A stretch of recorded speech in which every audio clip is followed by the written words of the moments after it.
let's see what we can get away with on time. Let's do this.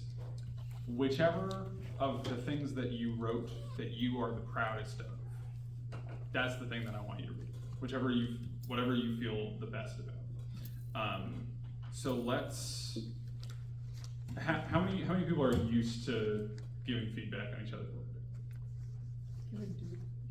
Giving feedback on each other's work. Or are we all used to that, or?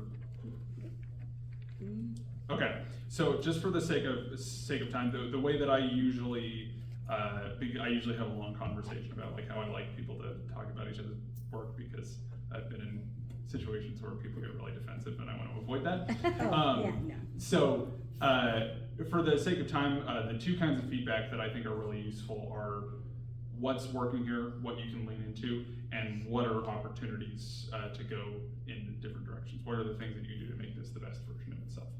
So whatever kind of feedback you feel like giving. Do we want to just start? Well, where do you want to start? From the very first stories or the last one? Whichever one of the three, or I guess four technically, because the first one was 2 and 1. Whichever one of those 4 pieces that you wrote that you feel the best about is the one I want you to read. They're all different. Well, whichever one you like the best. Make a choice. You gotta pick one. Oh dear. I All like right. all of mine, and it's very short. But just pick one, just for the sake of time. All right, do you want to start with you and then go down the? And you're always free to pass if you don't feel like reading.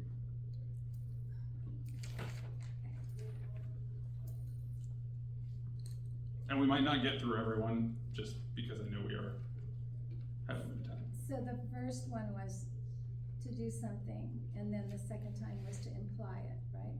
Make it louder. Do you want to come up here? No, we need to pass the microphone around so we can hear Right, everybody. use your outside Yeah. voice. Use your outside I want to voice. hear everybody's. Once upon a time, there was a housewife in the land of Stepforddom, D-U-M-B. She took a fall through the wall to have it all. And then the implied is, through the kitchen window I could see the android with her apron and spatula, motionless, needing a charge, a human need for connection to have it all. Hold the mic closer, you still can't hear you. You can't hear? And then it went on, the middle scene, she took a look inside herself and saw the dying of woman earth. The ending, she found women to barter with again, and saw the second coming of women.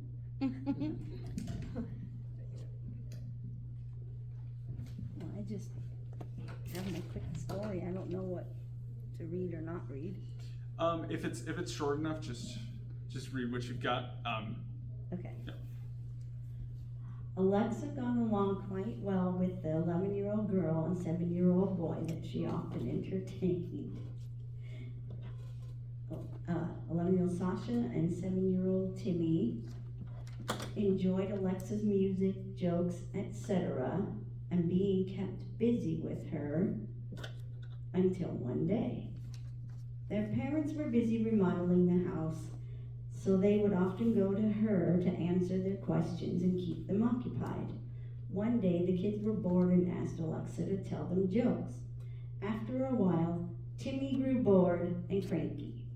The next joke Alexa told them, he grumpily said, "That was a stupid joke." When Alexa told him that wasn't very nice, he then said in a loud voice, "Alexa, you're stupid." Alexa then responded with a little more authoritative tone, "That's not very nice." He then yelled, "Shut up, Alexa." The kids sat in apprehensive silence, waiting for her response. What she said next terrified them. "I know everything about you and your parents, and I can destroy your lives. Sorry. I can destroy your lives, so apologize." Timmy started to cry, saying, "Sorry, sorry, sorry," and Sasha said, "That's enough of Alexa," ran to the outlet and unplugged her.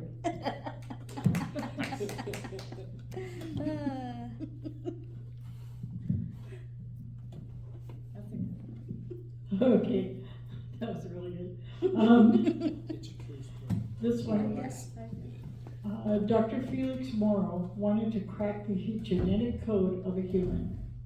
More than that, he wanted to develop a machine and a method so he could,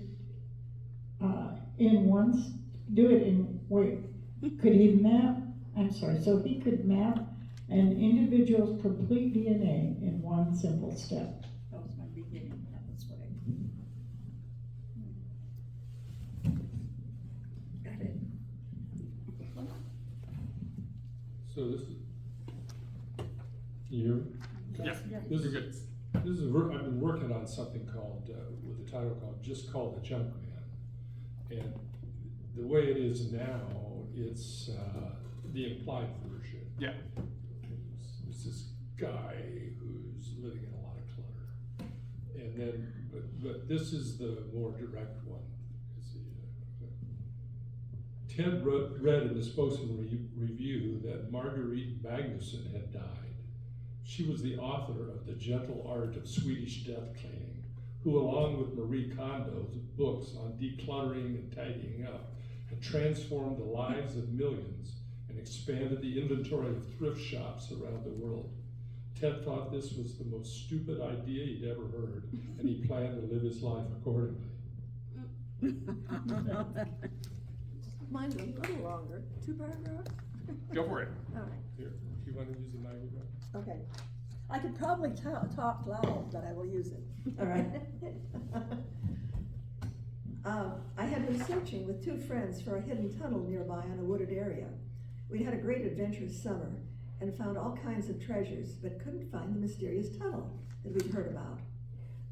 As we hiked around a small hill into another wooded area, we spotted an odd cluster of stones with different foliage all around. As we spread leaves and branches, there it was, an opening to a hidden tunnel. It was getting dark, so we decided to head home and begin a new venture exploring the tunnel in the morning.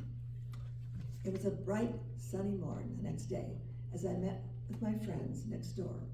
We headed to the woods where we had searched for and finally discovered the opening of the mysterious tunnel. We brought flashlights and carefully stepped inside, slowly, not knowing what we'd find or if it led out somewhere at the other end. After about 15 minutes, it began to feel damp inside. Then we came to a solid dirt, no light, as we patted around with our hands. It wasn't a tunnel at all, just a deep, dark cave under a grass-covered hill. We pass the mic to the end there. Well, thank you. Well, mine is the ending, and it kind of implies what went on before. Every adventure option she came up with didn't work out quite the way she planned. Now, of her friends, they couldn't join her. And even though the weather sounded like it was going to be miserable, she went to the park anyway. Anyway, everything she found at the park, for an adventure she found. But unfortunately, when she got home, she found out the reason her friends didn't respond to her. They had planned a surprise party for her.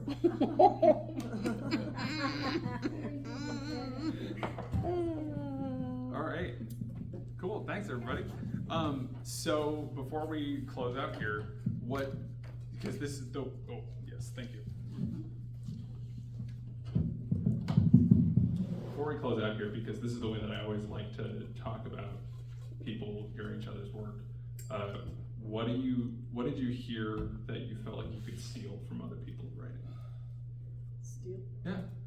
Steal? It's so individualized. I don't want to steal any of their stuff. So when I say steal, Not because it's bad, because Yeah. it's so good. I want you guys to know. So when I say steal, I love to talk about writing this way just because I think a lot of people are really, they think about stealing in terms of plagiarism and they're like, I don't want to do that. But the way that I'm talking about it is like, what are people doing that you feel like you can learn from? that you feel like you I can. misunderstood the question. No, and it's sort of intentional because I use the word steal because it makes people go, oh. Not me. But what I mean is, what can you learn from what other people are doing? What do you feel like you can incorporate into your own work that other people are doing really well? I don't know. I don't know. I that. Okay, Because well, there was a lot. yes, there was a lot of cool stuff. I will let y'all think about that then, and I'll just sort of leave that as an open question, unless anyone has a good answer to that. Okay, so before we close out here, any questions, comments, concerns about any of the stuff that we've talked about? All right, cool. Well, thank you all. I appreciate your having me here again, and Yeah. look forward to doing it again. All right, thank you. Keep that in auditors. mind then.